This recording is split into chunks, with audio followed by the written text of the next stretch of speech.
హిందూ ప్రసాదాలు ముట్టుకోకూడదు అని చెప్తున్న వాళ్ళు ఒక రకంగా ప్రేమ మతం అని చెప్పి నింపుతుందంతా ద్వేషం. అది ప్రేమ మతమే లేదు, పెంట మతం అది గురువు గారు. అసలు ఇప్పుడు మతోన్మాదం అంటే ఏంటండి? The best example Christianity. నువ్వు నమ్మే తప్పు అని చెప్పడానికి ఈడేవాడు ఎలా పనికిమాల బైబిల్ ఒకటి వేసుకొచ్చి, ఇది తప్పు కదా మరి కాన్స్టిట్యూషన్ ప్రకారం రాజ్యాంగ ప్రకారంగా ఈ ప్రతి పాస్టర్ని లోపలేసేయాలి. ఎందుకని? నా నమ్మకాన్ని వాడు విమర్శిస్తున్నాడు, వ్యతిరేకిస్తున్నాడు, అవహేళన చేస్తున్నాడు. విగ్రహారాధన వ్యతిరేకించే ప్రతి క్రైస్తవుడు యేసు బొమ్మలు ఏమున్నా వచ్చపోయాలి. ఎందుకంటే ఆ బొమ్మలో యేసు లేడు కాబట్టి. Note this point. నన్ను తిట్టడం కాదు ఈ కామెంట్లో.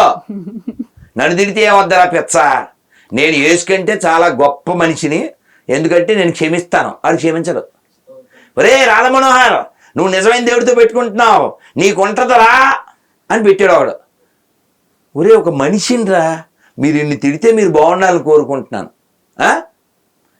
నన్ను ఏదో చేస్తాడు వాడు, నిజమైన దేవుడు అంటే ఆడు గాడ్ ఎలా అవుతాడు? ఆడు ఫ్రాడ్, ఆడు మ్యాడ్, మీరు చేసేది bad in the name of God. ఆడు సైకో అవుతాడు. నన్ను ఎన్ని తిట్లు ఎవరు తిట్టినా వాళ్ళు బాగుండాలి అంతే నేను చెప్తున్నా. ఇది నా క్షమాగుణం. ఒక మనిషి ఇప్పుడు యాజ్ ఏ హిందూ నేను చెప్తా, దైవాన్ని ఏ పేరుతో అయినా ఒక్క అక్షరంతో కూడా ఓ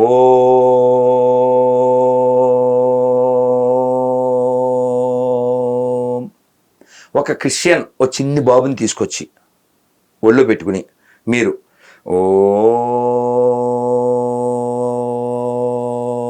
అనండి, ఆ పిల్లోడు చక్కగా నిద్రపోతాడు.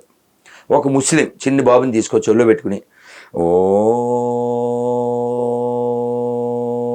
అనండి, వాడు మంచి చక్కగా నిద్రపోతాడు, వాడికి మంచి వైబ్రేషన్ వస్తుంది.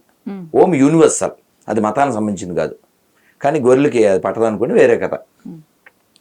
పోనీ వాళ్ళ ప్రేయర్ ఒకటి చేద్దాం. ఇప్పుడు మా వాడు చెప్పాడుగా స్తోత్రం ఒకటి చేద్దాం, పిల్లలు పడుకుంటారు లేచిపోతారు తెలిసిపోద్ది. సో కాబట్టి వాళ్ళ పేదను ఒకటి చేద్దాం. ఒక ఆవిడ భలే పాడిందిరా, అసలు ముసలావిడిరా, అది నాకు రాదు, ఆరేసుకోబోయి పారేసుకున్నాం ఆ పాటని భలే అన్నీ కాపీ పేస్ట్ లేదే. అసలు ఆవిడ ముసలావిడ, అంత పెద్ద ఆవిడని అలా పాడు చేయడం ఎందుకండి?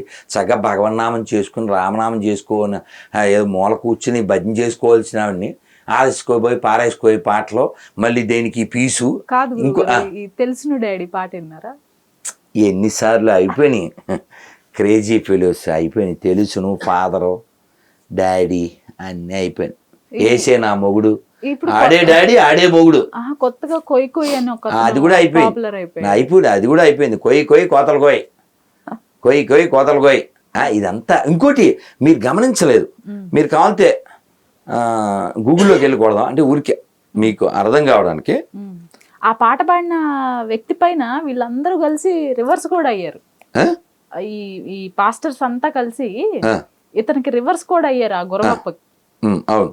సో ఒక నిమిషం, తెలుగు పాస్టర్స్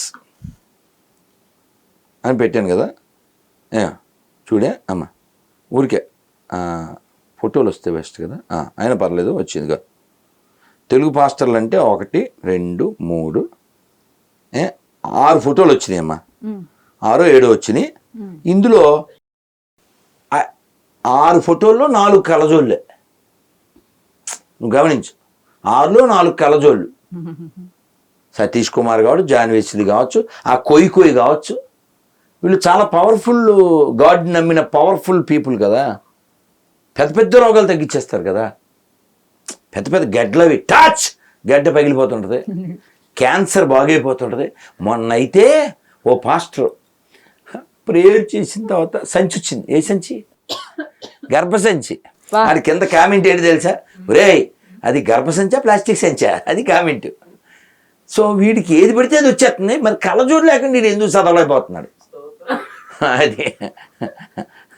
అది కాబట్టి ఇది ఓన్లీ మాఫియా అమ్మ. దీని నుంచి మనం వీళ్ళు పొట్టకి బట్టకి, కేవలం పొట్ట బట్ట తప్ప ఇందులో ఏమీ లేదు. ఆధ్యాత్మికతకి వీళ్ళకి ఏ సంబంధం లేదు. ఆధ్యాత్మికత అంతర్గతం కదా. రోడ్లు ఎక్కేది కాదు కదా. ఇప్పుడు నేను ఉన్నాను, నేను మౌనం చేస్తా. ఆ మౌనంలో నేను జపం చేసుకుంటాను, చదువుకుంటాను. ఈ మౌనం అనే కాన్సెప్ట్ వాళ్ళకుందా? మా వాడిని నమ్ముకోవాలి, కృష్ణుని నమ్ముకోలేదనుక నువ్వు అయిపోతావురే. ఎవరన్నా చెప్పాడా? నువ్వు శివుడిని నమ్మకపోతే నువ్వు నాశ అని ఎవరన్నా చెప్పాడా? వాళ్ళకి వాళ్ళు నచ్చి వస్తున్నారు. మొన్న ఆవిడని పిలిచారా? బిల్ గేట్స్ భార్యని ఎవరన్నా పిలిచారండి? కుంభమేళాకు వచ్చిన 60 కోట్ల మందికి ఎవరన్నా ఫోన్ చేశారా? బెదిరించారా? ప్రచారం చేశారా? ఎవరికాలు నచ్చి వెళ్ళారు. మొన్న ఒక్కరోజు 23వ తారీఖు ఎప్పుడో 243 ఫ్లైట్లు ఎగిరినాయి అంట ప్రయాగ నుంచి. 243, దాదాపు 24,000 మంది అంట, హైయెస్ట్ రికార్డు. సరే, అది పక్కన పెడితే 10 మందికి ఉపకారం చేయండి. ఏ మాత్రం అయితే ఏమిటి? ఎంతమందికి ఎన్ని ఇబ్బందులు ఉన్నాయి?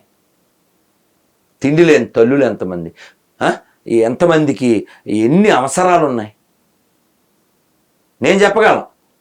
ఈ భూమి మీద అక్షరాల కంటే లక్షల కోట్ల మంది మనుషులే ముఖ్యం. నేను చెప్పను ఎనీ క్రిస్టియన్ ఆర్ ముస్లిం. అరే, చాలామందికి తిండి లేదా? చాలామందికి బోల్డ్ అవసరాలా? పాపం అమ్మా నాన్న చచ్చిపోయి చిన్న బిడ్డలు ఏం చేయాలో తెలియదా? మొన్న ఎక్కడో మెదక్లోనే ఎక్కడో మరి భార్య భర్త ఇద్దరు చచ్చిపోయారు. ఆ పిల్లలు చిన్న పిల్లలు. అలాంటి వాళ్ళకి ఉపకారం చేయండి. ఏదో ఓ పుస్తకం కోసమా మనంతా కొట్టు చేసి ఉండేది భూమి మీద 50-60 ఉంటాం. కాబట్టి నా రిక్వెస్ట్, నువ్వు క్రిస్టియనా, నువ్వు ముస్లిమా, హిందువా కాదు, నీకు ఉపకారం చేసుకో, ఇంకోటికి ఉపకారం చేయి. ఇంకోటికి ఉపకారం చేయకపోయినా అపకారం చేయి. మనకేం హక్కు లేదండి. ఈ భూమి అందరిది, ఎవడి జీవితం వాడిది.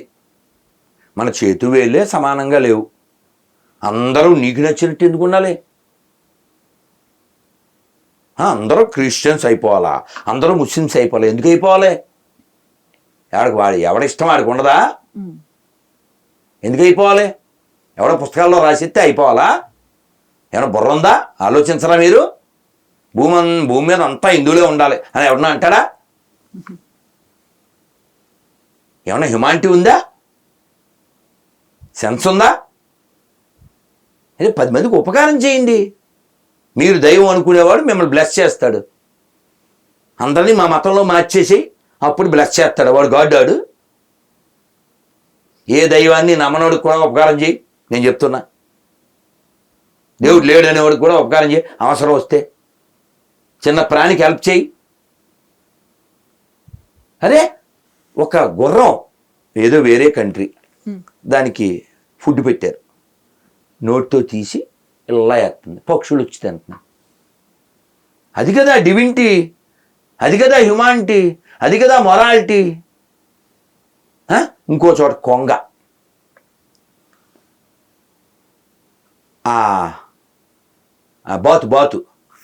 బాతు వచ్చి దాన్ని ఫుడ్ పెడితే ఆ బాతు ఆ ఫుడ్ తీసి చేపలకి వేస్తుంది, దాన్ని పెట్టిన ఫుడ్. నేర్చుకోవా నువ్వు? మొన్న ఇంకా చిత్రం, కొన్ని నీళ్లు ఉన్నాయి, చేప బయటకు వచ్చింది, ఒక కొంగ అట్టుకుంది దాన్ని. మనం ఏమనుకుంటాం? మింగుద్దాను. లేదు, మరి ఎక్కువ నీళ్ళలో వేసింది. ఎక్కడ జరుగుద్దా? చిన్న చిన్న ప్రాణులు అవి మారుతున్నాయి, అవి దారి చూపిస్తున్నాయి. మనం ఎందుకు మారం? ఆవు పంది పిల్లకి పాలిస్తుంది, కుక్క పిల్లకి పాలిస్తుంది, అది ఉపకారం. అలా పాలిచ్చే ఆవుని చంపి తినేస్తే అది ఏ మతం అయితే మాకెందుకు? భూమికి అనవసరం ఆ మతాలు. నీకు రైట్ లేదు. భూమి మీద ఎవరిని టచ్ చేసే హక్కు ఎవరికీ లేదు. ఎవరి జీవితం వాడి ఇండివిజువల్. నీ పుస్తకంలో ఉన్నది నీ మస్తకంలోకి ఎక్కించుకుని అందరికీ ఎక్కించేసి తొక్కించేయాలా? దానికోసం దేశాలను పుట్టించి 1,00,000 మందిని చంపేయాలా? ఎందుకు ముష్టి మతాలు? తొక్కలో రాజ్యాలు, మీ దేవుడి రాజ్యాలు ఏమక్కర్లేదు. ఇది భూమికి భారం.